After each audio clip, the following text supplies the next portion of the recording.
Hello guys, my name is Shadan Saifi. तो आज का हमारा टॉपिक है इकोनॉमिक इंस्टीट्यूशंस। ये यूनिट 3 का टॉपिक है, ठीक है। यूनिट 6 का टॉपिक नहीं है जो इकोनॉमी एंड सोसाइटी है, ठीक है। तो यहाँ पर हम बहुत सारी सिर्फ इकोनॉमिक एज एन इंस्टीट्यूशन के बारे में देखेंगे और कुछ थियोरेटिकल फ्रेमवर्क के बारे में देखेंगे, ठीक है। आइए शुरू करते हैं। सबसे पहले हम देखते हैं कि व्हाट इज इकोनॉमी। इकोनॉमी होता क्या है। इकोनॉमिक एक ऐसा सिस्टम होता है, ठीक है, जिसके थ्रू सोसाइटी अपने प्रोडक्शन, डिस्ट्रीब्यूशन और exchange and consumption of goods and services को ऑर्गेनाइज करती है, ठीक है। यानी कि इकोनॉमी में क्या होता है कि जो जितने भी आपकी गुड्स या सर्विसेज होंगे उनका कैसे प्रोडक्शन हो रहा है, कैसे वो डिस्ट्रीब्यूट की जा रही है सोसाइटी में, या फिर कैसे डिस्ट्रीब्यूशन में उनका एक्सचेंज हो रहा है, ठीक है। लोग मनी के थ्रू एक्सचेंज कर रहे हैं या बार्टर सिस्टम के थ्रू एक्सचेंज कर रहे हैं, और उनका कंजम्पशन किस तरह से हो रहा है, कंजम्पशन पैटर्न क्या है लोगों में, ठीक है। तो यहाँ पर दोनों चीजें आती हैं, गुड्स भी और सर्विसेज भी, दोनों, ठीक है। अब आगे देखते हैं इकोनॉमिक इंस्टीट्यूशन क्या होता है। इकोनॉमिक देखो, जहां भी इंस्टीट्यूशन वर्ड लग जाएगा वहां पर बात होगी नॉर्म्स एंड रूल्स की, ठीक है, या वैल्यूज की। यानी कि एक तरह से आप रूल्स याद रखना। एक इंस्टीट्यूशन उसी चीज को कहते हैं जो inter related set of rules होता है, जो गवर्न करता है किसी का बिहेवियर या प्रोसेस, उस चीज को इंस्टीट्यूशन कहा जाता है। तो यहाँ पर भी जो इकोनॉमिक इंस्टीट्यूशन क्या होता है, जो अगर हमारे जो well established social norms, laws, values and rules होते हैं, इन सारे सबको मिलाकर इकोनॉमिक इंस्टीट्यूशन बन जाएगा, जो डिटरमाइन करेंगे कि सोसाइटी में जो गुड्स और सर्विसेज का प्रोडक्शन कैसे होगा, डिस्ट्रीब्यूशन कैसे होगा और कंजम्पशन कैसे होगा, ठीक है। अब देखो, यहाँ पर इकोनॉमिक इंस्टीट्यूशन का मतलब ये नहीं है कि हम कोई फिजिकल बिल्डिंग के बारे में बात कर रहे हैं या फिर कोई कंपनी है, मगर इसका मतलब होता है कि रूल्स के बारे में बात की जा रही है। जैसे कि banking as a economic institution, money as an economic institution, contracts जो होते हैं, मार्केट जो होती है, ये सब इकोनॉमिक इंस्टीट्यूशन का नाम है। अब देखो, यहाँ पर कोई फिजिकल मार्केट की बात नहीं हो रही है, मगर मार्केट जो इकोनॉमिक टर्म्स में यूज होता है ना, ऐसे सेट ऑफ कुछ मार्केट के रूल्स होते हैं। आपने सुना होगा मार्केट की डिमांड ये है, सप्लाई ये हो रही है, तो वहां पर as a market as an institution की बात हो रही होती है, ठीक है। कोई फिजिकल इंफ्रास्ट्रक्चर की बात नहीं होती है इंस्टीट्यूशन में। अब आते हैं इकोनॉमिक ऑर्गेनाइजेशन क्या होता है। इकोनॉमिक ऑर्गेनाइजेशन एक ग्रुप ऑफ इंडिविजुअल्स को कहते हैं जिनका एक कॉमन पर्पस होता है, और या फिर कुछ उनके कुछ गोल्स होते हैं जिसको अचीव करने के लिए वो काम कर रहे होते हैं, ठीक है। अब देखो, इकोनॉमिक इंस्टीट्यूशन हम कह रहे थे रूल्स को, जबकि ऑर्गेनाइजेशन कहेंगे जो प्लेयर्स को, जो उन रूल्स को कोई ना कोई तो फॉलो कर रहा होगा ना, ठीक है। उन जो रूल्स को फॉलो कर रहा होता है वो उस ऑर्गेनाइजेशन का पार्ट होता है।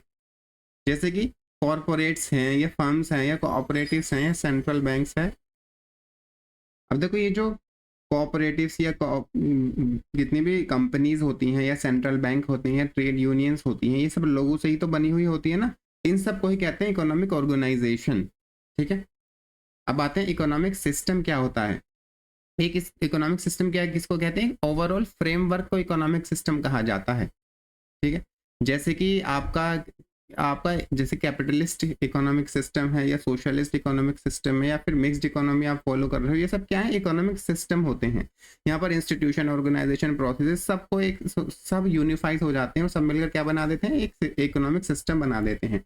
इकोनॉमिक सिस्टम से ही डिसाइड होता है कि क्या प्रोड्यूस होगा, कैसे प्रोड्यूस होगा, और उसका कंजम्पशन कैसा होगा, ठीक है, या फिर मार्केट में जो रूल्स होंगे वो क्या होंगे जो इकोनॉमिक एक्सचेंज को गवर्न करेंगे, एटसेट्रा। जैसे कि 3 सिस्टम की हम मेजरली बात करते हैं, कैपिटलिस्ट सिस्टम, सोशलिस्ट सिस्टम और मिक्स्ड इकोनॉमी, ठीक है। कैपिटलिस्ट सिस्टम में प्राइवेट ओनरशिप की बात होती है, ठीक है, और सोशलिस्ट सिस्टम में क्या होता है, कलेक्टिव ओनरशिप की बात हो रही होती है, ठीक है। या फिर एक जो स्टेट ओन्ड होती हैं बहुत सारी कंपनीज या फिर ऑर्गेनाइजेशंस जो इकोनॉमी को चला रही होती हैं। मिक्स्ड इकोनॉमी में क्या होता है कि प्राइवेट प्लेयर भी होंगे और पब्लिक प्लेयर भी होंगे। कुछ इंस्टीट्यूशन या ऑर्गेनाइजेशंस प्राइवेट होंगी और कुछ ऑर्गेनाइजेशंस पब्लिक होंगी। जैसे कि इंडिया में हम देखने को मिलता है कि हम इंडिया में पीएसयूज भी होती हैं जो गवर्नमेंट एंटिटीज होती हैं, और बहुत सारी प्राइवेट ऑर्गेनाइजेशंस भी होती हैं, ठीक है। जैसे कि आप कोई भी नाम ले सकते हैं, जैसे कि कैडबरी की कंपनी हो गई, एटसेट्रा एटसेट्रा। तो ये मिक्स्ड इकोनॉमी का पार्ट होती है जहां पर प्राइवेट और पब्लिक दोनों प्लेयर एग्जिस्ट करते हैं इकोनॉमी में, ठीक है, समझ आ गया। अब आगे देखते हैं इकोनॉमिक प्रोसेसेस क्या होता है। जहां भी प्रोसेस आ गया तो वहां पर बात होती है कि एक एक्टिविटीज की या स्टेप्स की। तो यही इकोनॉमिक प्रोसेस में वो सारे एक्शंस, एक्टिविटीज या स्टेप्स जिसके जरिए रिसोर्सेज जो है ना वो गुड्स में कन्वर्ट किए जाएं। और यहाँ पर सर्विसेज की भी बात हो रही है। ऑब्वियसली जब रिसोर्सेज को गुड्स में कन्वर्ट करोगे तो सर्विस भी लगेगी, ठीक है। तो इकोनॉमिक प्रोसेस एक डायनेमिक, एक बिहेवियरल एस्पेक्ट है इकोनॉमी का। इकोनॉमिक प्रोसेस में क्या आता है, प्रोडक्शन कैसे हो रहा है किसी भी रॉ मटेरियल से, जो आपने गुड्स बनाया है वो कैसे बनाया है, वो प्रोडक्शन जो होता है वो इकोनॉमिक प्रोसेस का पार्ट होता है। उस जो आपने जब गुड्स बना या कुछ गुड बना लिया है तो उसको डिस्ट्रीब्यूट भी करोगे, ठीक है। तो movement of goods and services कैसे होगा, ठीक है। सप्लाई चेन क्या होगी, रिटेल नेटवर्क क्या होगा, ठीक है। गवर्नमेंट वेलफेयर डिस्ट्रीब्यूशन भी होता है जैसे कि पब्लिक डिस्ट्रीब्यूशन सिस्टम है इंडिया में, ठीक है। उसके बाद कंजम्पशन भी इकोनॉमिक प्रोसेस का एक पार्ट होता है, क्योंकि जब गुड्स बनेगा तो अल्टीमेटली वो कंज्यूम भी होगा, ठीक है।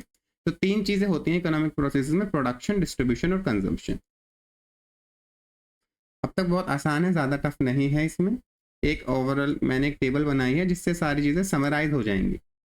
इकोनॉमिक इंस्टीट्यूशन क्या कहते हैं, किसे कहते हैं, रूल्स को कहते हैं इकोनॉमिक इंस्टीट्यूशन। इकोनॉमिक ऑर्गेनाइजेशन क्या होता है, जो एक तरह से कोई कंपनी या कॉर्पोरेट या फिर ट्रेड यूनियंस जो लोगों से बन रही होती है उसको ऑर्गेनाइजेशन कहा जाता है। जैसे कि एनालॉगी में देख लेते हैं कि अगर हम फुटबॉल मैच की बात करें तो जो फुटबॉल के गेम्स के जो रूल्स होंगे वो उसको इंस्टीट्यूशन बनाएंगे, ठीक है।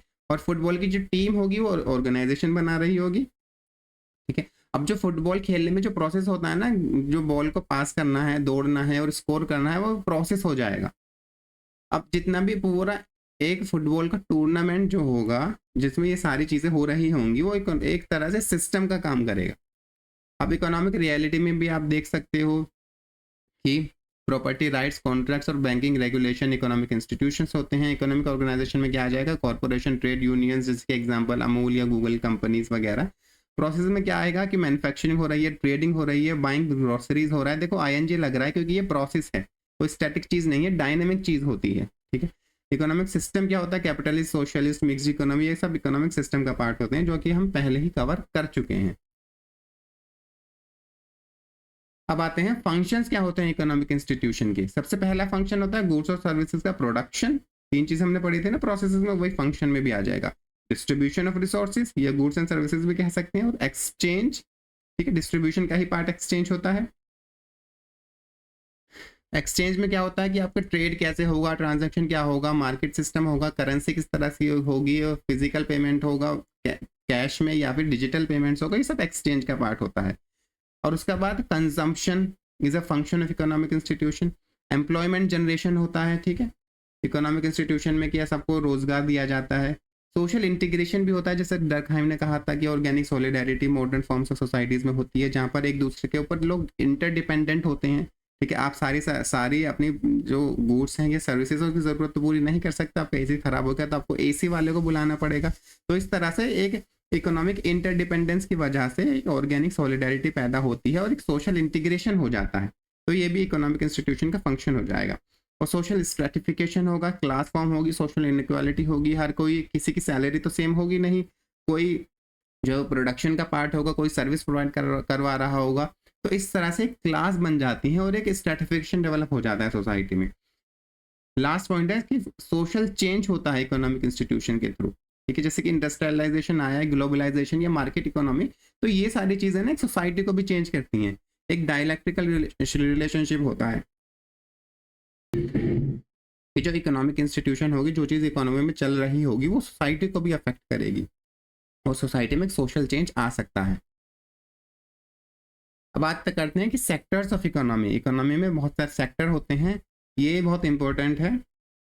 अब देखो क्या क्या सेक्टर होते हैं। प्राइमरी सेक्टर, प्राइमरी सेक्टर वो सेक्टर होता है जो कि बेसिकली रॉ मटेरियल्स में डील करेगा, ठीक है। रॉ मटेरियल के साथ, जैसे कि फार्मिंग हो गया, माइनिंग हो गया, यहाँ पर कोई हम रॉ मटेरियल के साथ डील कर रहे हैं, जो हमें अर्थ या नेचर से मटेरियल मिले हैं उनके साथ एज इट इज डील किया जा रहा है। तो वो सारी चीज़ें आएंगी प्राइमरी सेक्टर में, ठीक है। जैसे कि एग्रीकल्चर हो गया या फिर माइनिंग हो गया या फिर आप डेयरी फार्मिंग, जैसे कि जो दूधिया वगैरह होते हैं वो सब प्राइमरी सेक्टर में आएंगे। सेकेंडरी सेक्टर में क्या होता है, कंस्ट्रक्ट फैक्ट्रीज या फिर मैन्युफैक्चरिंग होती है, ठीक है। यहाँ पर क्या होगा कि जो आप रॉ मटेरियल्स को प्रोसेस करके एक नया गुड्स बना रहे होंगे तो वो सब आएगा सेकेंडरी सेक्टर में, ठीक है। जितनी भी फैक्ट्रीज या कंस्ट्रक्शन का वर्क होगा वो सब आएगा सेकेंडरी सेक्टर में। टर्शरी सेक्टर में जितने भी सर्विस बेस्ड चीजें आएंगी वो टर्शरी सेक्टर में आएंगे, यानी कि टर्शरी सेक्टर जो है ना प्राइमरी और सेकेंडरी सेक्टर को सर्विस प्रोवाइड करवा रहा होता है, जैसे कि बैंकिंग फैसिलिटीज है या फिर कोई टीचर्स होते हैं, वो सब टर्शरी सेक्टर का पार्ट होंगे। ठीक है, देखो जैसे कि ट्रांसपोर्टेशन की जरूरत है, अब एग्रीकल्चर में जो आपको गेहूं की फसल हुई उसको ट्रांसपोर्ट भी तो करना है, जो ट्रांसपोर्टेशन सर्विस प्रोवाइड करवाएगा वो टर्शरी सेक्टर का पार्ट होगा। या फिर टीचर्स भी मैंने एग्जांपल लिया है, टर्शरी सेक्टर का पार्ट है। जो होता है quaternary services, quaternary services sector, quaternary sector जो है इंफॉर्मेशन के में डील करता है, जैसे कि AI, research software, knowledge driven society में के साथ डील करता है। जैसे कि आपने देखा होगा आजकल एआई की बहुत डिमांड हो रही है, तो उसके ऊपर रिसर्च एंड डेवलपमेंट का काम हो रहा है। ठीक है, या फिर आपने देखा होगा जो कंपनीज होती हैं गूगल वगैरह, वो हमारा जो हम सर्च हिस्ट्री होती है उसके बेस पे हमें एड्स दिखा रही होती हैं, तो वो हमारे जो उनके पास जो हमारी इंफॉर्मेशन है या नॉलेज है उनके पास रिसर्च टूल की वजह से, उससे वो पैसा कमा रही होती हैं। तो वो जो उनका स्पेसिफिक काम है वो आएगा क्वाटरनरी सेक्टर में। ठीक है, तो क्वाटरनरी में आपको याद रखना है इंफॉर्मेशन और डेटा से रिलेटेड जितना भी वर्क होगा वो क्वाटरनरी सेक्टर में आएगा। अब फाइनल आता है क्वीनरी सेक्टर। क्वीनरी सेक्टर में क्या होता है कि जो जितने भी लीडरशिप रोल्स, ठीक है, जो पॉलिसी मेकर्स होते हैं, ये सीईओ होते हैं, या फिर जो कॉर्पोरेट में जो एलीट्स होते हैं या जो लीडर्स होते हैं या फिर जितने भी बॉस होते हैं, वो सब क्वीनरी सेक्टर का पार्ट होते हैं। वहां पर क्वीनरी सेक्टर में हम एक आपको टर्म याद रखना पड़ेगा, लीडरशिप। जितने भी लोग लीड कर रहे होते हैं वो सब क्वीनरी सेक्टर का पार्ट होंगे। तो इस तरह से हमने 5 सेक्टर पढ़ लिए हैं इकोनॉमी के। पहला था प्राइमरी सेक्टर, दूसरा secondary sector, tertiary sector, quaternary sector और क्वीनरी सेक्टर। ठीक है, अब देखो इकोनॉमिक सिस्टम कितने तरह के होते हैं ये और देख लेते हैं हम। सबसे पहला आता है हंटिंग एंड गैदरिंग इकोनॉमी, जो सबसे primitive type of economic system था। अब मैं ये नहीं कह रहा है कि जितने भी हम इकोनॉमिक सिस्टम पढ़ेंगे ये हंटिंग एंड गैदरिंग इकोनॉमी पहले था, अब एग्जिस्ट नहीं करता है। ये सारे सिस्टम साइमल्टेनियसली वर्ल्ड के किसी न किसी पार्ट में एग्जिस्ट कर रहे होते हैं। ठीक है, पहला आता है हंटिंग एंड गैदरिंग इकोनॉमी में क्या होता है कि लोग हंट करते हैं, ठीक है, या फिर फूड्स वगैरह होते हैं उनको गैदर करके सर्वाइव कर रहे होते हैं। एनिमल्स को हंट करेंगे या फिर फ्रूट्स को या फिर प्लांट्स को गैदर करेंगे। लोग स्मॉल ग्रुप्स में रहेंगे, क्लैंस बनाकर रहेंगे। यहाँ पर कोई तो हंटिंग एंड गैदरिंग में लोग स्मॉल ग्रुप्स में रहते हैं, कोई सरप्लस प्रोडक्शन नहीं होता है, डिवीजन ऑफ लेबर बहुत कम होता है। मैन यूजुअली हंट करेंगे, वुमन गैदरिंग करेंगे और वाइस वर्सा। कम्युनल प्रॉपर्टी होती है, कोई प्राइवेट प्रॉपर्टी नहीं होती है। इसका एग्जांपल क्या होगा, कालाहारी डेजर्ट के में जो बुश पीपल होते हैं, वो ट्राइबल पीपल, वो इसके एग्जांपल में हम ले सकते हैं। दूसरा आता है पास्टोरल और हॉर्टिकल्चर इकोनॉमी। यहाँ पर क्या होता है कि लोग जो प्लांट्स ग्रो करना शुरू कर देते हैं सिंपल टूल्स की मदद से, ठीक है, और एनिमल्स को डोमेस्टिकेट करना शुरू कर देते हैं फैमिली कंजम्पशन में। यहाँ पर जो आपका सोशल ग्रुप्स होते हैं वो नोमैडिक होते हैं, मूव करते हैं एक जगह से दूसरी जगह सीजनली। ठीक है, विंटर में किसी और जगह रहेंगे, समर में किसी और जगह रहेंगे। वो डिपेंड करता है कि उनको ग्रेजिंग ग्राउंड अवेलेबल है या नहीं है उनके जानवरों के लिए। डिवीजन ऑफ लेबर जो है वो एज और जेंडर के बेस पर होता है। ठीक है, अब तीसरा पार्ट आता है एग्रेरियन इकोनॉमी। यहाँ पर एक एग्रीकल्चर एक प्राइमरी सोर्स ऑफ फूड और लिवलीहुड बन जाता है कि एग्रीकल्चर करेंगे में, एग्रीकल्चरल एक्टिविटीज में लोग ज्यादा इन्वॉल्व रहेंगे। ठीक है, टेक्नोलॉजी जो होगी वहाँ यहाँ पर थोड़ा इंप्रूव होगी, मेटल टूल्स का इस्तेमाल किया जाएगा, एनिमल ग्रोन फ्लॉग्स होंगे। ठीक है, परमानेंट सेटलमेंट इमर्ज होगा, यहाँ पर nomadic tribes, nomadic way of life नहीं होगा, विलेजेस इमर्ज हो जाएंगे और धीरे धीरे शहर भी ग्रो करने लगेंगे, क्योंकि यहाँ पर सरप्लस फूड अवेलेबल होगा जिसको एक मार्केट में बेचा जा सकेगा या एक्सचेंज किया जा सकेगा दूसरे गुड्स और सर्विसेज के लिए। ठीक है, अब क्योंकि सरप्लस फूड अवेलेबल है इसलिए बहुत सारे ऑक्यूपेशन अराइज हो जाएंगे। पोल्ट्री कोई और कर रहा होगा, वीविंग कोई और करेगा, ट्रेड कोई और करेगा, एडमिनिस्ट्रेशन और मिलिट्री सर्विसेज की स्पेशलाइजेशन भी डेवलप हो जाएगा। ठीक है, क्यों, क्योंकि सरप्लस अवेलेबल हो जाएगा। और फाइनली क्या होगा, सिटीज और टाउन ग्रो करने लगेंगे। अब उसके बाद आता है इंडस्ट्रियल इकोनॉमी। यहाँ पर क्या होगा, एक इंडस्ट्रियल रिवॉल्यूशन के बाद से जितनी भी इकोनॉमी रही होंगी, कुछ सारी तो नहीं, कुछ इकोनॉमी वो इंडस्ट्रियल इकोनॉमी कहलाएंगे। क्यों, क्योंकि वहाँ पर जो इकोनॉमी का जो मेन पार्ट होगा या मेन सेक्टर होगा वो होगा इंडस्ट्रीज वाला सेक्टर। ठीक है, मैन्युफैक्चरिंग सेक्टर। यहाँ पर क्या होगा, मशीन्स जो हैं वो रिप्लेस कर देंगे ह्यूमन और एनिमल लेबर को, यानी कि हम इनएनिमेट लेबर का इस्तेमाल करने लगेंगे। जो भी जो कि होगा मशीन का लार्ज स्केल यूज होगा फैक्ट्रीज आने लगेंगी पिक्चर्स में, और एक लार्ज स्केल प्रोडक्शन शुरू हो जाएगा। अर्बनाइजेशन होगा, शहरों की जो ग्रोथ है वो ज़्यादा होने लगेगी, क्योंकि लोग जो है वो गाँव को छोड़कर शहर में आके आके काम करेंगे फैक्ट्रीज में। प्रोडक्शन एक तरह से स्टैंडर्डाइज हो जाएगा और ऑर्गेनाइजेशन डेवलप होगा, और असेंबली लाइंस जो होती है ना वो डेवलप हो जाएंगी, जिसमें हम टेलरिज्म और फोर्डिज्म भी पढ़ते हैं, जो कि हम यहाँ पर कवर नहीं करेंगे, वो बाद का टॉपिक है। अब आता है post industrial economy. Post industrial economy क्या होती है कि जो फोकस करती है सर्विस सेक्टर पे, ठीक है। यहाँ पर जो होते हैं इंफॉर्मेशन टेक्नोलॉजी एज, आईटी का यूज होता है, या फिर एजुकेशन, हेल्थ केयर और फाइनेंस, इन सब सेक्टर पे ज़्यादा फोकस किया जाता है। यही प्राइमरी सोर्स ऑफ इकोनॉमी माने जाते हैं, ठीक है। नॉलेज और इन्फॉर्मेशन एक की रिसोर्सेज होंगी, कंप्यूटर और डिजिटल टेक्नोलॉजी का एक अहम रोल होगा, ग्लोबल कम्युनिकेशन होगा, मार्केट में इंटरकनेक्टेडनेस होगी, ठीक है। और ये जो होता है ना यहाँ पर पोस्ट इंडस्ट्रियल इकोनॉमी एक दूसरे के साथ जुड़ी हुई होती हैं ग्लोबल स्केल पर। जितनी भी सारी पोस्ट इंडस्ट्रियल इकोनॉमी होंगी वो ग्लोबलाइजेशन के थ्रू एक दूसरे से लिंक्ड होंगी। अगर किसी कंट्री में कोई भी मार्केट में फ्लक्चुएशन आ रहे हैं, तो दूसरी कंट्री में भी, कि दूसरी कंट्री के मार्केट में भी उस फ्लक्चुएशन का असर हमें देखने को मिलेगा, ठीक है। तो ये पोस्ट इंडस्ट्रियल इकोनॉमी माने जाएंगे। तो आजकल की जो इंडस्ट्रीज हैं वो पोस्ट इंडस्ट्रियल इकोनॉमी है ज़्यादातर। समझ आ गया आपको पोस्ट इंडस्ट्रियल इकोनॉमी, ठीक है। जो इंडस्ट्रीज को सरपास कर चुकी हैं और वो इंफॉर्मेशन एज में आ चुकी हैं, ठीक है। वो सर्विस सेक्टर का डोमिनेंस हो गया है। अब आते हैं प्रोडक्शन प्रोसेसेस क्या होते हैं। प्रोडक्शन प्रोसेस वो सारे प्रोसेस होंगे जिसके थ्रू प्रोडक्ट, गुड्स या सर्विसेज प्रोड्यूस की जा रही होंगी, है ना।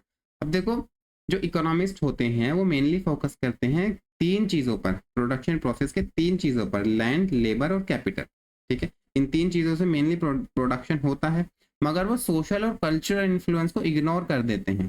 तो हम सोशियोलॉजी में मेनली हमारा जो फोकस होता है कि ये जो सोशल और कल्चरल इन्फ्लुएंस जो थे प्रोडक्शन पे, उसको जो इग्नोर कर दिया गया था उसको वापस पिक्चर में लाएं। तो सोशियोलॉजिस्ट कहते हैं जो प्रोडक्शन होता है वो सिर्फ और सिर्फ एक प्योरली इकोनॉमिक एक्टिविटी नहीं है, बल्कि एक सोशल एक्टिविटी भी होती है, ठीक है। क्योंकि लोग आपस में एक दूसरे के साथ इंटरेक्शन करेंगे, फिर कुछ ना कुछ प्रोड्यूस करेंगे, तो वो प्योरली इकोनॉमिक एक्टिविटी नहीं हुई, वो एक सोशल एक्टिविटी भी हो जाती है। अब जितना भी प्रोडक्शन होगा किसी भी इकोनॉमी में, वो किस पे क्या क्या उसको अफेक्ट करेंगे चीज़ें, ठीक है। अब उस किसी भी सोसाइटी के वैल्यूज या बिलीव क्या है वो भी प्रोडक्शन को अफेक्ट करेंगे। Customs, traditions, working conditions, social institution, motivation of worker और एंटरप्रेन्योरशिप, ये सारी चीज़ें भी इकोनॉमिक एक्टिविटी ऑफ प्रोडक्शन को अफेक्ट करेंगी, ठीक है। अब देखो, हमने बात की थी ना सोशल एस्पेक्ट ऑफ प्रोडक्शन, उसके बारे में हम एक बार और देख लेते हैं। अब देखो, सिर्फ और सिर्फ मार्केट ही नहीं बल्कि सोसाइटी भी डिटरमाइन करेगी किसी भी चीज़ की इकोनॉमिक वैल्यू क्या है, किसी भी प्रोडक्ट की क्या वैल्यू है, क्या वर्थ है। अब किसी भी प्रोडक्ट को वर्थ इट होने के लिए उसको दो क्राइटेरिया फुलफिल करने होते हैं, कि उस प्रोडक्ट की यूज़ वैल्यू क्या है, कि वो यूज़ में हमें आ रहा है या नहीं, उसकी यूटिलिटी क्या है, हम उसको इस्तेमाल कर भी सकते हैं या नहीं। वो एक सब्जेक्टिव है, कस्टमर का, एक कंज्यूमर के ऊपर डिपेंड करता है। किसी के चीज़ के लिए कोई पार्टिकुलर गुड यूज़ वैल्यू में आएगा, किसी दूसरे बंदे के लिए पार्टिकुलर गुड की कोई यूज़ वैल्यू नहीं होगी, ठीक है। जैसे कि अगर आप गाँव में चले जाओ तो जो काऊ डंग होता है उससे वो चूल्हे में जला के उससे खाना बना रहे होते हैं। तो काऊ डंग की एक तरह से उसको सुखा के, काऊ डंग की गाँव में एक तरह से यूज़ वैल्यू होती है, मगर शहर में उसकी यूज़ वैल्यू नहीं होती, क्योंकि हमारे पास गैस वगैरह होते हैं, ठीक है। अब दूसरा आता है एक्सचेंज वैल्यू, यानी कि वो जो आपने गुड या प्रोडक्ट बनाया है उसको एक्सचेंज किया जा सके मार्केट में, उसको ट्रेड किया जा सके। तो अगर ये दो चीज़ें किसी प्रोडक्ट में पाई जाती हैं तो एक वैलिड प्रोडक्ट माना जाता है, ठीक है। अब आते हैं, अब देखो ये चीज़ें कल्चर पे भी डिपेंड करती हैं, किसी चीज़ की यूज़ वैल्यू या एक्सचेंज वैल्यू क्या होगी या नहीं होगी।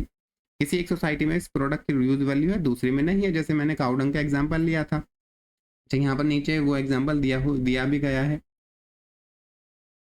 किसी एक सोसाइटी में कल्चरली उन काऊ डंग को हम इस्तेमाल करते हैं एज ए फ्यूल, बल्कि दूसरे सोसाइटीज़ में उस काऊ डंग को एज ए फ्यूल यूज़ नहीं किया जाएगा, ठीक है। अब आते हैं दूसरा, डिस्ट्रीब्यूशन प्रोसेसेस। ऐसे सारे प्रोसेस जो डिस्ट्रीब्यूशन का पार्ट होंगे गुड्स और सर्विसेज का, वो डिस्ट्रीब्यूशन प्रोसेस कहलाए जाएंगे।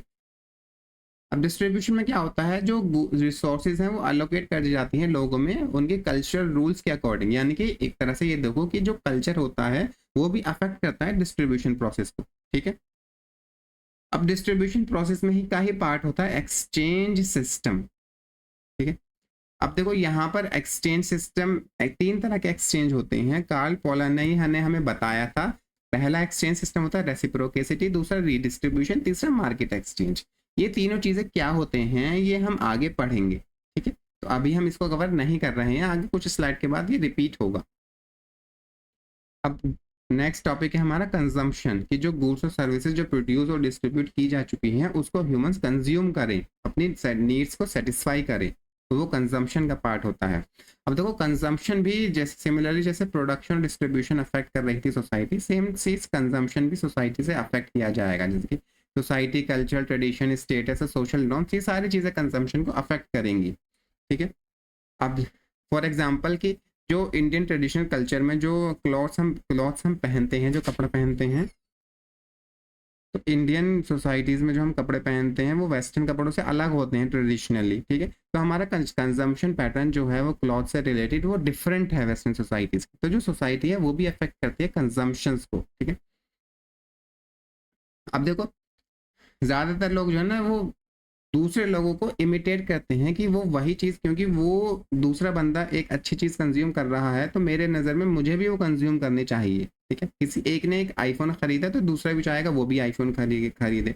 तो जो लोग जो हैं वो कंजम्पशन पैटर्न को इमिटेट करने की कोशिश करते हैं ताकि वो अपना सोशल स्टेटस मेंटेन करके रख सके। अब इसी से रिलेटेड हमने 2 थ्योरीज हैं, वो पहली थ्योरी थी कॉन्स्पिक्यूअस कंजम्पशन, जो थॉर्स्टन वेबलिन ने हमें दी थी। उन्होंने कहा था उसमें कि जो लोग गुड्स कंज्यूम करते हैं ना, वो कंज्यूम करने के लिए कंज्यूम नहीं कर रहे होते हैं, बल्कि अपनी जो वेल्थ या स्टेटस को डिस्प्ले करने के लिए कंज्यूम करते हैं, ठीक है। जैसे कि फॉर एग्जांपल कि कोई अगर आईफोन ले रहा है तो उसका मेन मोटिव होता है, सबको नहीं कह रहा मैं, अगर बहुत सारे लोगों का मेन मोटिव होता है कि अपने एक स्टेटस या वेल्थ को डिस्प्ले करना लोगों में, ठीक। जबकि जो फ़ोन है वो तो सस्ते भी आ सकते थे 8-10 हज़ार वाले। तो यहाँ पर कहीं कहीं जो मोटिव होता है वो उसकी यूटिलिटी नहीं होता, बल्कि स्टेटस को शो ऑफ करना हो जाता है। दूसरा आता है कि एक डिस्टिंक्शन जो हमें बॉर्डियो ने टॉप कंसेप्ट दिया था, उसमें क्या होता है कि लोग कंज्यूम करेंगे चीज़ें ताकि वो अपने आप को डिस्टिंक्ट कर पाए दूसरों से, कि हम इन लोगों से अलग हैं, ठीक है। जैसे कि कुछ लोग कहेंगे कि हम तो आईफोन ही यूज़ करेंगे क्योंकि अगर हमने सस्ता वाला फ़ोन ले लिया तो हम उन जो इकोनॉमिकली लेस, मतलब सोचो कम पैसा कमाने वाले लोग हैं, उनकी कैटेगरी में हम आ जाएंगे। तो अपने आप को डिस्टिंक्ट करने के लिए वो कंज्यूम करते हैं चीज़ें। अब वो कंजम्पशन अपने उनकी लाइफस्टाइल में भी हो सकता है, उनका टेस्ट हो सकता है, कंजम्पशन पैटर्न हो सकता है। ये सारी चीज़ें हम बाद में पढ़ेंगे जब हम बॉडी के बारे में पढ़ेंगे, उसके उनकी थ्योरीज के बारे में पढ़ेंगे। अब आते हैं हम सिंपल थोड़ा थोड़ा देख लेते हैं सब किस किस थ्योरिस्ट ने इकोनॉमी के बारे में क्या कहा था। सबसे पहला आता है कार्ल मार्क्स ने। उन्होंने एक मटीरियल कंसेप्शन ऑफ सोसाइटी दिया था। उन्होंने कहा था कि बेस होता है इंफ्रास्ट्रक्चर, ठीक है, उसके ऊपर एक सुपर स्ट्रक्चर होता है। जो इंफ्रास्ट्रक्चर होता है ना, इंफ्रास्ट्रक्चर वो किस किस से बना हुआ होता है। इंफ्रास्ट्रक्चर मेनली जो होता है वो इकोनॉमी का पार्ट होता है, ठीक है। यानी कि जो सोसाइटी में का जो बेस है जिसको हम इंफ्रास्ट्रक्चर भी कहते हैं वो क्या है, इकोनॉमी है। और वो किस किस से बनाया हुआ होता है, फोर्सेस ऑफ प्रोडक्शन, दूसरा रिलेशंस ऑफ प्रोडक्शन,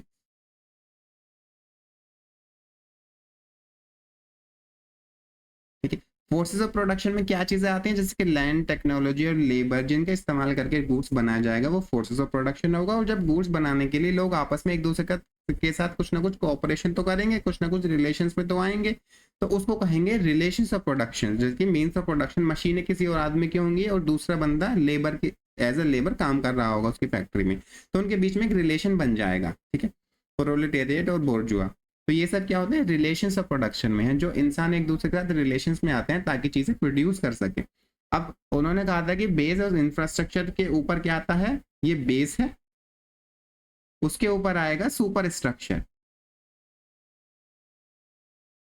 ठीक है। सुपर स्ट्रक्चर में बाकी सारी चीजें आ जाएंगी सोसाइटी की, जैसे कि लॉ हो गया, पॉलिटिक्स हो गया, रिलीजन, आइडियोलॉजी, फैमिली, सब किसका पार्ट होगा, सुपर स्ट्रक्चर का पार्ट होगा।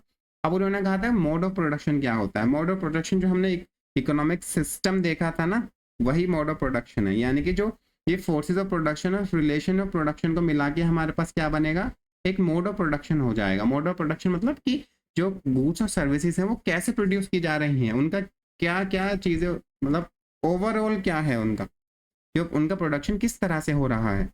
तो इस इनमें उन्होंने बहुत सारे मोड ऑफ प्रोडक्शन दिए थे। प्रिमिटिव कम्युनिज्म था, एंशिएंट स्लेवरी था, फ्यूडल था, कैपिटलिस्ट मोड ऑफ प्रोडक्शन था, फिर सोशलिज्म और final communist mode of production उन्होंने प्रेडिक्ट किया था कि आएगा। तो ये बहुत डिटेल में हो जाएगा यहाँ पर मैंने, क्योंकि ये हमारा टॉपिक है यूनिट 3 का है इकोनॉमिक इंस्टीट्यूशन, तो यहाँ पर हम डिटेल में नहीं पढ़ेंगे चीज़ों को।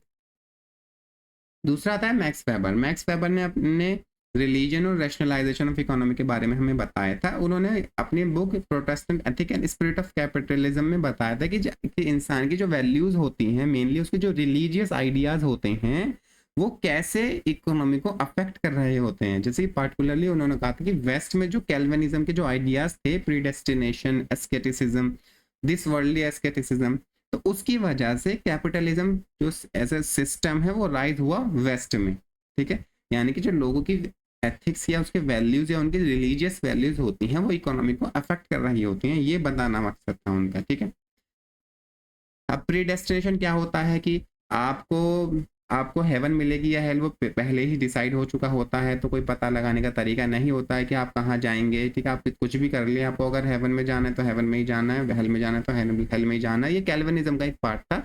उसका पता लगाने के लिए उन्होंने कहा था जो जितना ज़्यादा मटेरियली सक्सेसफुल होगा दुनिया में, तो यानी कि उसके चांसेस है कि वो हेवन में जाएगा।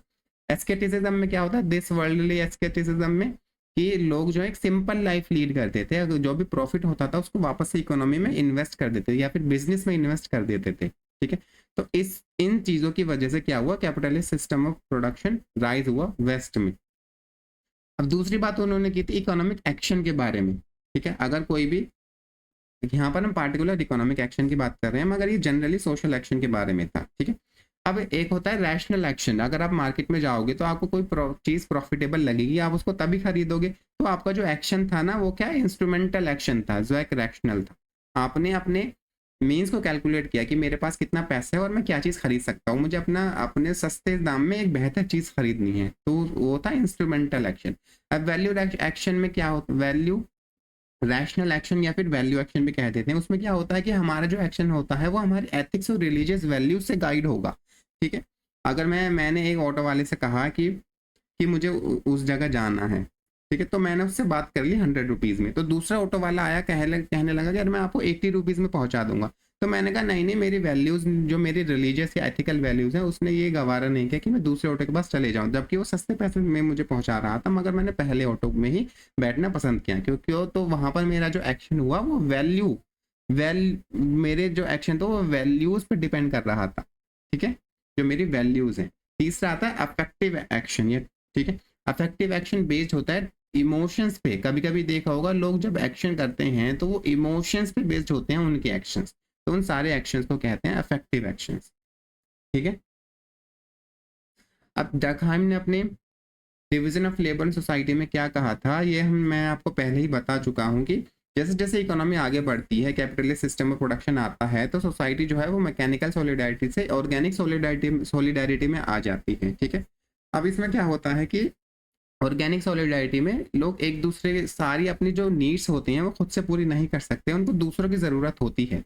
जैसे कि आपको कुछ पढ़ना है तो आपको एक टीचर की ज़रूरत होगी, आपकी जो नीड्स है वो आपकी फैमिली पूरी नहीं कर पाएगी। आपने घर में कूलर लगाया वो ख़राब हो गया तो आप कूलर वाले को बुलाएंगे ठीक करने के लिए। आपको कपड़े लेने हैं तो आप घर पे कपड़ा नहीं बना सकते, बाहर से कपड़ा खरीद के लाओगे, उसको पहनोगे। तो यहाँ पर जो लोगों की जो नीड्स होती हैं वो बाहर से पूरी हो रही होती हैं, इसलिए लोग जो होते हैं एक दूसरे के ऊपर इंटरडिपेंडेंट होते हैं। अब इंटरडिपेंडेंस की वजह से ही एक ऑर्गेनिक सॉलिडारिटी बन जाती है सोसाइटी में। ठीक है, तो उसी को राखाम ने कहा था कि जो मॉडर्न कैपिटलिस्ट सोसाइटीज होती हैं वहाँ पर ऑर्गेनिक सॉलिडारिटी होती है। बाकी चीज़ें बहुत डिटेल में हो जाएंगी, हम इनको बाद में पढ़ेंगे जब हम डकहाइम के बारे में पढ़ रहे होंगे। अब आते हैं मार्कल मॉस ने क्या कहा था। मार्कल मॉस के अपने एक द गिफ्ट बुक में कहा था कि जो गिफ्ट एक्सचेंज होता है वो आपको वॉलंटरी लग रहा होगा, मगर एक तरह से वो जो आप गिफ्ट एक्सचेंज करते हो वो ऑब्लिगेटरी भी होता है। ठीक है, अब इसमें 3 चीजें होती हैं ऑब्लिगेशन में। पहला होता है कि आपको एक गिफ्ट देगा कोई, ठीक है, दूसरा बंदा उस गिफ्ट को रिसीव करेगा, और जिसने उस गिफ्ट को रिसीव किया है वो फ्यूचर में जाके या फिर तभी उसको एक रिटर्न गिफ्ट भी देगा, रेसिप्रोकेट करेगा उसको। ठीक है, 3 चीज थी गिफ्ट एक्सचेंज में। गिविंग, रिसीविंग और रेसिप्रोकेटिंग। ठीक है, तो आपको अगर कोई गिफ्ट रिसीव हुआ है आपके बर्थडे पे या आपकी शादी पे, जो गिफ्ट मिला आपको, तो आपके अंदर आपके पास एक आपको एक ऑब्लिगेशन से बाउंड हो जाओगे कि आपको दूसरे की शादी में वो गिफ्ट वापस करना है, या अगर उसका सामने वाले का कभी बर्थडे आएगा, अगले साल जब उसका बर्थडे आएगा, तो आपको भी उसको गिफ्ट रिटर्न करना है।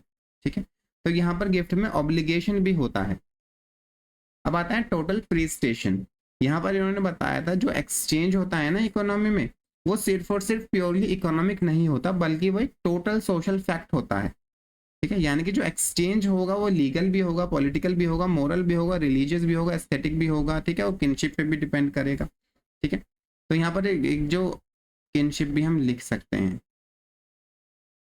ठीक है, यानी कि आप देखो कि अगर आपको किसी ने बर्थडे पे गिफ्ट दिया, ठीक है, तो आपकी एक मोरल ऑब्लिगेशन होगी कि तो आपको उसको गिफ्ट वापस करना है, जैसे मैंने आपको बताया। तो यहाँ पर एक जो एक्सचेंज हुआ गिफ्ट का, वहाँ पर एक मोरल ऑब्लिगेशन भी देखने को आपको मिली। तो वैसे एक लीगल, पॉलिटिकल, रिलीजियस और एस्थेटिक एक्सपेक्ट भी हो सकते हैं किसी भी एक्सचेंज के। ठीक है, अब देखो एक्सचेंज ऑफ गिफ्ट्स जो होता है, वो मार्केल माउस ने कहा था, वो हमारे सोशल बॉन्ड को स्ट्रेंथन करता है, मजबूत करता है हमारे सोशल बॉन्ड को। अब वो बॉन्ड चाहे कोऑपरेटिव बॉन्ड हो, कॉम्पिटिटिव बॉन्ड हो, या फिर एंटागोनिस्टिक बॉन्ड्स ही क्यों ना हो, हमारे बॉन्ड्स को स्ट्रेंथन करेगा या फिर नए बॉन्ड्स बनाएगा। ठीक है, एक तरह से सॉलिडेरिटी पैदा करेगा सोसाइटी में। अब जो एक्सचेंज ऑफ गिफ्ट्स होता है, उससे स्टेटस हिरार्कीज भी पैदा हो जाती है कि जो गिफ्ट देने वाला है उसका स्टेटस बढ़ जाता है कहीं कहीं, या फिर अगर किसी वॉर चल रहा है दो ट्राइब्स के बीच में, तो गिफ्ट एक्सचेंज करके वो अपना पीस डील भी कर सकते हैं। ठीक है, अब स्पिरिट ऑफ गिफ्ट से मतलब क्या है कि जो भी गिफ्ट दिया जाएगा, ठीक है, उसके अंदर एक स्पिरिचुअल एसेंस होगी, जिसकी वजह से जो रिसीवर है वो उस गिफ्ट को वापस करना चाहेगा, उस सेम गिफ्ट को नहीं, उसके बदले में कुछ ना कुछ फ्यूचर में उस पर्सन को, गिवर को देना चाहेगा। ठीक है, तो यहाँ पर एक मोरल कंपल्शन भी हो आएगी, हमें देखने को मिलेगी। अब लास्ट हमारा टॉपिक है, कार्ल पोलानाई ने क्या कहा था, द ग्रेट ट्रांसफॉर्मेशन। हम पढ़ेंगे इसके बारे में। सबसे पहले उन्होंने कहा था जो इकोनॉमी होती है उसमें दो पार्ट होते हैं, एक तो होता है फॉर्मलिज्म, एक दूसरा होता है सब्सटेंटिविज्म। फॉर्मलिज्म जो होता है, उसमें फॉर्मल मीनिंग ऑफ इकोनॉमी में क्या होता है कि ये चीज, वो सारे पार्ट जो लॉजिक से डिराइव हो रहे होते हैं। ठीक है, it assumes human wants are infinite and resources are scarce, leading to the focus on rational choice, utility maximization and supply demand mechanism। यानी कि जितने भी आप जो भी मार्केट एक्सचेंज होगा रैशनल चॉइस के बेस पर, अगर वो हो रहा है कि लोग अपनी यूटिलिटी मैक्सिमाइज कर रहे हैं, ज़्यादा से ज़्यादा प्रॉफिट में चीज़ बेचना चाहते हैं, जो खरीदने वाला है वो भी सस्ते में खरीदना चाहेगा। सप्लाई डिमांड होगा कि अगर डिमांड ज़्यादा है और सप्लाई कम है तो प्राइस बढ़ जाएंगे, सप्लाई ज़्यादा है डिमांड कम है तो प्राइस कम हो जाएंगे। ये सारी चीज़ें किस में आती हैं, फॉर्मल मीनिंग ऑफ इकोनॉमी में आती हैं, जो कि मॉडर्न वेस्टर्न इकोनॉमी या फिर मॉडर्न मार्केट इकोनॉमीज को में देखने को हमें मिलती हैं। जबकि सब्सटेंटिव मीनिंग में क्या होता है कि यहाँ पर एक सोसाइटी का भी फैक्टर आ जाता है। यहाँ पर सिर्फ कैलकुलेशन ऑफ प्रॉफिट को नहीं देखा जाता। ठीक है, जैसे कि अगर आपने इस बॉन्ड को स्ट्रेंथन करने के लिए किसी दूसरे को एक गिफ्ट दिया है, तो उस गिफ्ट का कोई फॉर्मल मीनिंग नहीं है, आपने कोई प्रॉफिट के लिए वो गिफ्ट नहीं दिया है, जबकि उस गिफ्ट का जो है वो सब्सटेंटिव मीनिंग है, आपने अपने बॉन्ड स्ट्रॉन्ग करने के लिए गिफ्ट दिया है, कोई प्रॉफिट एंड लॉस या रैशनल चॉइसेस नहीं थे उस गिफ्ट को देने में। ठीक है, तो सब्सटेंटिव मीनिंग में क्या होता है, इकोनॉमी को हम देखते हैं कि ह्यूमंस एक दूसरे के साथ, the way humans interact with nature, humans nature के साथ कैसे इंटरेक्ट करते हैं और एक दूसरे के साथ कैसे इंटरेक्ट करते हैं ताकि वो अलाइव रह सके। तो यहाँ पर हमारा पूरा का पूरा फोकस ही चेंज हो जाता है। यहाँ पर फोकस किस, जो सिर्फ और सिर्फ प्योरली रैशनल और मार्केट इकोनॉमी में जो फोकस था फॉर्मल मीनिंग में, वो चेंज हो जाता है सब्सटेंटिव मीनिंग में। यहाँ पर फोकस हमारा नेचर, एनवायरनमेंट या सोसाइटी पे होता है। ठीक है, अब एम्बेडेडनेस में क्या चीज होती है वो देखते हैं हम। अब यहाँ पर कहा था कार्ल पोलानाई ने कि इकोनॉमी हम सोचते हैं कि ऑपरेट करती है प्योरली इकोनॉमिक लॉज के अकॉर्डिंग, कि laws of supply and demand, ठीक है, रैशनल चॉइस लॉज या मैक्सिमाइजेशन ऑफ प्रॉफिट के लॉज होते हैं। तो उन्होंने कहा जो इकोनॉमी सिर्फ और सिर्फ एक प्योरली इकोनॉमिक लॉज पर ही काम नहीं कर रही होती है, बल्कि उन्होंने कहा जो भी हमारी इकोनॉमिक एक्टिविटीज होती हैं वो हमारी social relationship, culture, religion, politics, custom and tradition, इनसे भी इन्फ्लुएंस होती हैं। जैसे कि अभी हमने देखा था मैक्स वेबर का कि कैसे रिलीजियस वैल्यूज जो होती हैं वो इकोनॉमी को अफेक्ट कर रही थी। तो वही यहाँ पर हम ये कार्ल पॉलिनाई ने हमें कहा था कि इकोनॉमी जो होती है वो सोसाइटी में एम्बेड होती है। अगर ये सोसाइटी है तो इसके अंदर एम्बेड होती है इकोनॉमी। ठीक है, तो यही होता है एम्बेडेडनेस में, ज्यादा टफ नहीं है, बहुत आसान है। अब दूसरा आता है द ग्रेट ट्रांसफॉर्मेशन। इसमें क्या कहा था उन्होंने कि तो 19th सेंचुरी लिबरल प्रोजेक्ट था, यानी कि जब इंडस्ट्रियलाइजेशन शुरू हो रहा था या फिर कैपिटलिज्म की शुरुआत हो रही थी पूरी दुनिया में, तो उसने क्या किया, try to disembed the economy from society. यानी कि जो इकोनॉमी जो सोसाइटी का पार्ट था, पहले तो इकोनॉमी और सोसाइटी एम्बेडेड थी, ये इकोनॉमी है, ये सोसाइटी है। अब उस इकोनॉमी को सोसाइटी से डिसएम्बेड करने की कोशिश करी, यानी कि सोसाइटी अलग और इकोनॉमी अलग करने की कोशिश करी। ठीक है, वो किस तरह से करना चाहा उन्होंने, सेल्फ रेगुलेटिंग मार्केट, एक मार्केट क्रिएट करी जो सेल्फ रेगुलेटिंग हो, जिसको कोई कंट्रोल ना कर सके और जो सोसाइटी पर डिपेंड ना कर रही हो। ठीक है, और उस मार्केट में जो कमोडिटीज थी जो उस मार्केट को उस मार्केट को अफेक्ट कर रही थी, मेनली वो 3 कमोडिटीज थी, लैंड, लेबर और मनी। इन 3 चीजों से मिलकर ही मार्केट इकोनॉमी बन रही थी।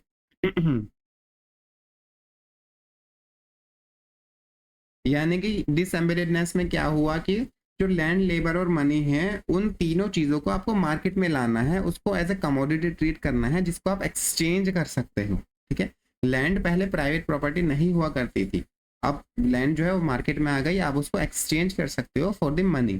ठीक है, वैसे ही सेम लेबर और मनी भी है। अब देखो यहाँ पर क्या हुआ, क्योंकि बहुत सारी चीजें जो पहले कॉमोडिफाई नहीं थी अब कॉमोडिफाई होने लगी थी ताकि मार्केट इकोनॉमी वजूद में आए, उसके अगेंस्ट में सोसाइटी क्या करती है, अपने आप को प्रोटेक्ट करने के लिए एक डबल मूवमेंट शुरू करती है।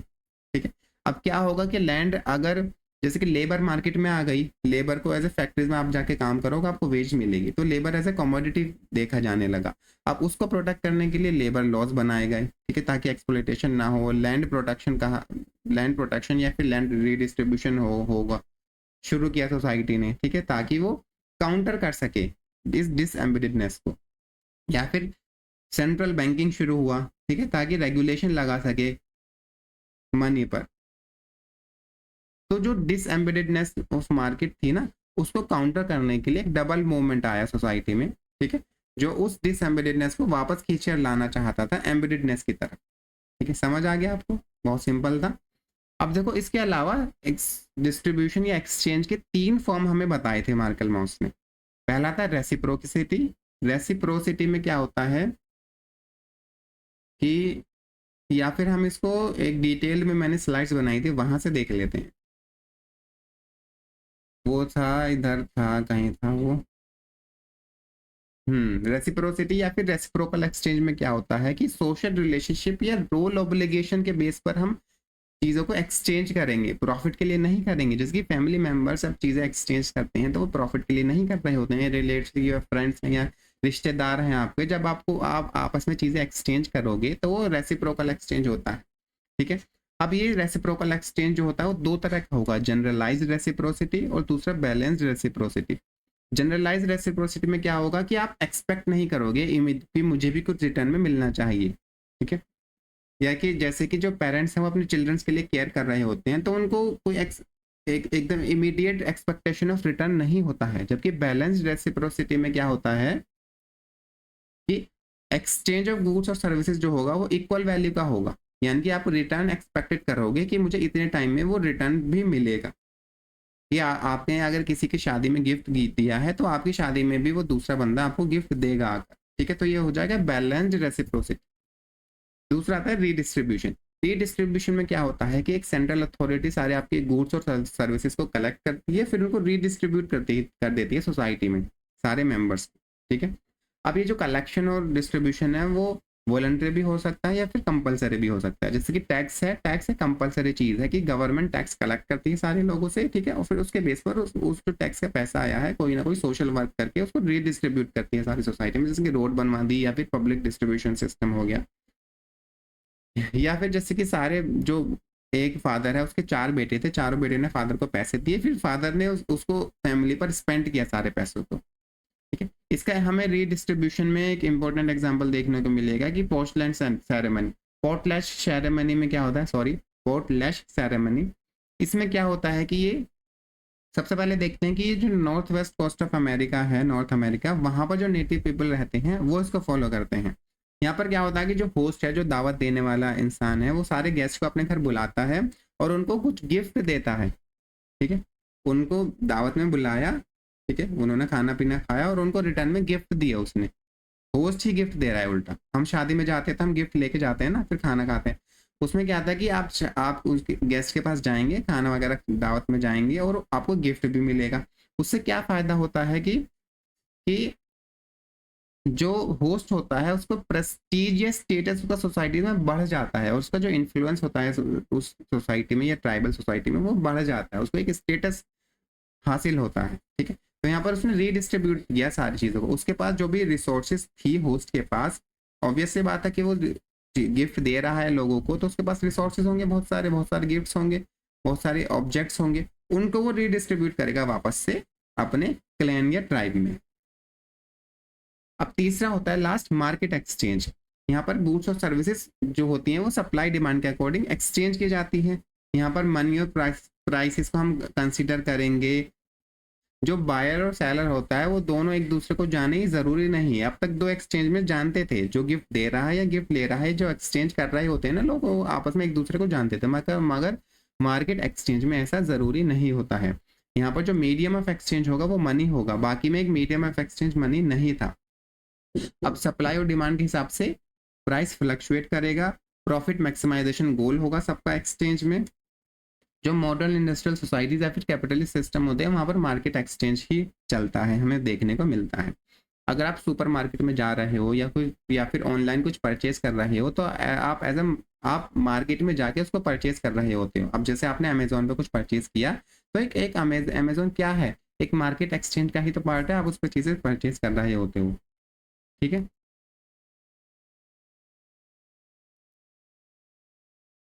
तो ये कुछ बुक्स एंड ऑथर्स हैं। हाँ, एक टॉपिक रह नहीं हो गया, सारे टॉपिक्स कवर हो चुके हैं।